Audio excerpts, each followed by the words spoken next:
Hey, hi, and hello, everyone. Anthony Fantano here, internet's busiest music nerd. I hope you are doing well. It's time for a weekly track roundup, my thoughts, my feelings, and a bunch of songs and singles that have dropped over the past week or so. They are all linked down below, whether I loved them, hated them, or felt somewhere in between. Also linked down below, of course, as usual, is our Turntable Lab link. Yes, we get kickback from it. If you go over there and buy some vinyl, some turntable stuff, whatever your pleasure, just hit up the link below and yeah, make some use of it if you're doing some music shopping. We also have our Patreon page linked down below too. Get some extra bonus monthly content while supporting us in the process. That would be nice. And our YouTube Shorts page is linked down below too. Catch some really awesome Shorts content that we're coming out with on a weekly basis over there. Also, shout out to our continued sponsor. Mwah, mwah, mwah. Replace that disgusting, bulky, ugly, vile, vomit-inducing leather wallet in your pocket now with a freaking Ridge wallet. Will ya? Hit up that link down below. Promo code MELON. That's all you got to know. 10% off the order. Yeah, awesome. Great. Fantastic. Okay, worst tracks of the week. We have a couple of those. They are as follows. Kicking things off with Stained. Yes, the legendary new metal outfit, alternative metal outfit. Stained is back with a boring, angsty, just drab-ass track that sounds really, I guess, cliche for not just genre, but also them. It's tired. It's tired. Totally not interested. No, thank you. We also have a new one from the Kid LAROI, which is a very melodramatic piano ballad with a lot of obnoxious vocals on it. Not really feeling this one either. Where Does Your Spirit Go is the title of this one. We have a new one from Foo Fighters as well. The production on this track is awful. The hook is mid. It is bricked out as hell. And yeah, I don't know. Just not really feeling the vibe of this one overall. I think as far as songwriting goes, this one's pretty weak for the Foos, and I just think the sound could have been better. Moving on from there, we have another mid one from Ed in the lead up to his next full-length album, Boat, is the title of this one, and yeah, it's got some boat-type imagery in the lyrics.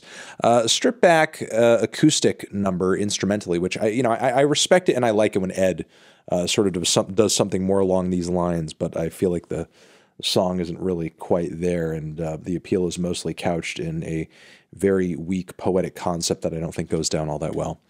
And we also have a Bebe Rexha.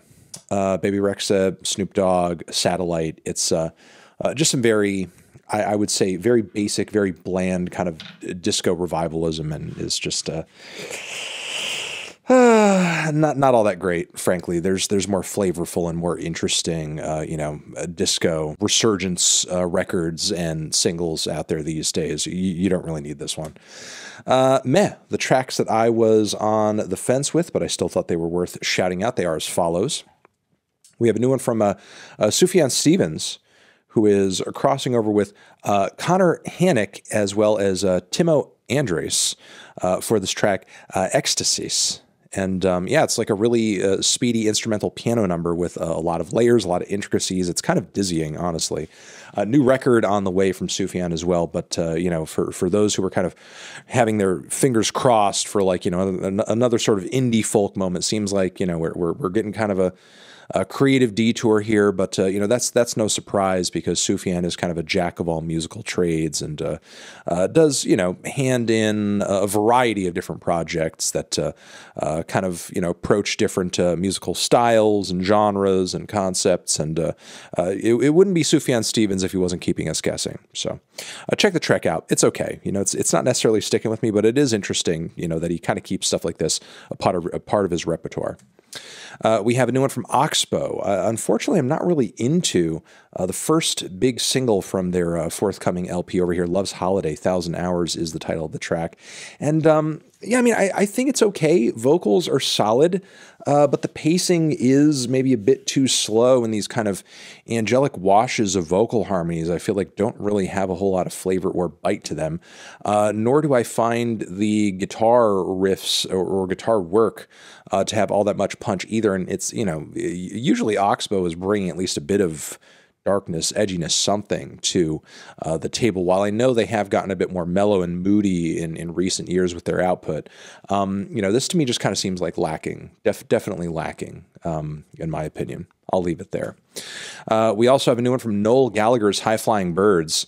And, this track actually isn't too bad. Maybe it's a tad bit too washed out. But I found a lot of songs from Noel's band over here to be like so slow paced and so lacking in a pulse, but this one actually kind of rocks, and the guitars are roaring. Noel sounds pretty passionate on the vocals as well. I think this one's a pretty good one. It's got me, maybe my mind's not blown, but it's got me curious about how this album's going to sound. We have a new one from Petras and Nicki Minaj. The big blockbuster pop single of the week is, of course, this crossover here, Alone, which is kind of like interpolating Alice DJ's Better Off Alone. And I don't know, it's mid, it's okay. It's the appeal of this track is mostly based on the much better song it's interpolating, frankly. Without that, it wouldn't really have much cause for interest outside of the fact that Petras and Nicki Minaj are crossing over here. It's, again, the crossover, it's the interpolation, and there's not really anything else here to talk about because the tune isn't, really all that great or any sort of like embellishments that is made on the original tune. Not that great.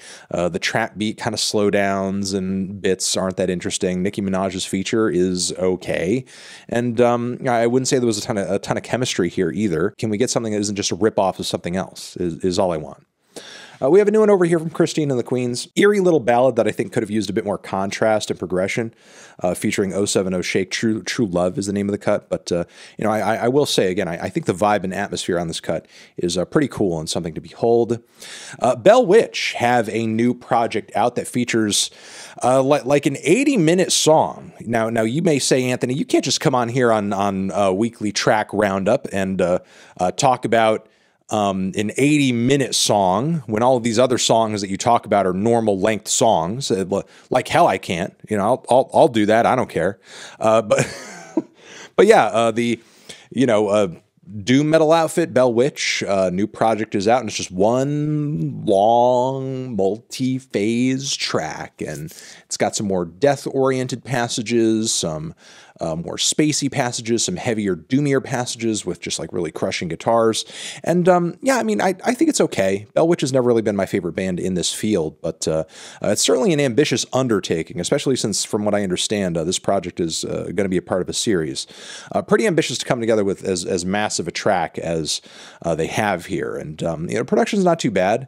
Again, maybe not as bold as I would like in this style. It's no Dope Smoker, in my opinion. I'll say that, but still interesting, ambitious, respect it. Bell Witch, new one out. Check it down below, linked with everything else. The title of the track is The Clandestine Gate. We have a new one from AJR, which miraculously, I don't hate this song. It's actually a tolerable AJR song. It's not too bad. The intro sounds like Radiohead if they weren't depressed. There are some, moments with some upstroke guitars, if I remember correctly. Who knows? My brain is dysfunctioning completely at this point, obviously, since I can't speak.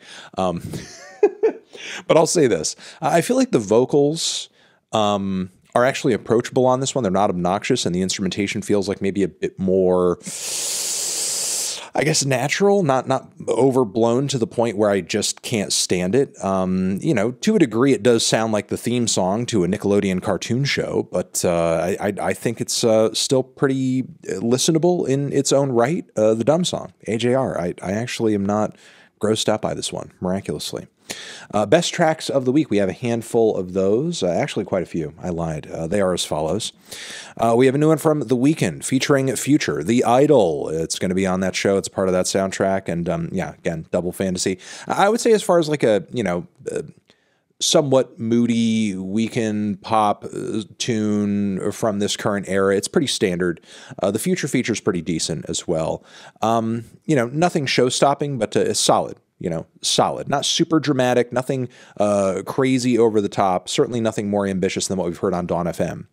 But still a solid tune and a good Future feature on it. We have a new one from Swizz Beatz. The second part of this ongoing hip hop EP series showcasing different producers, which we talked about previously on this channel via the EP that dropped a while ago with DJ Premier. We actually had DJ Premier do an interview about it on the Fantano channel around that time.